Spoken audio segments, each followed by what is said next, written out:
الحمد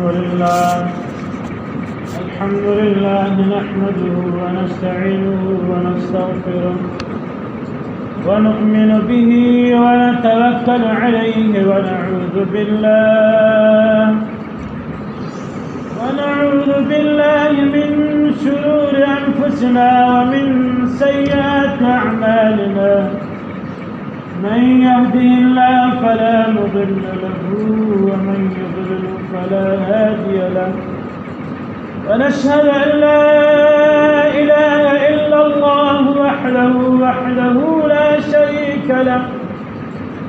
ونشهد أن سيدنا وحبيبنا ومولانا محمدا عبده ورسوله.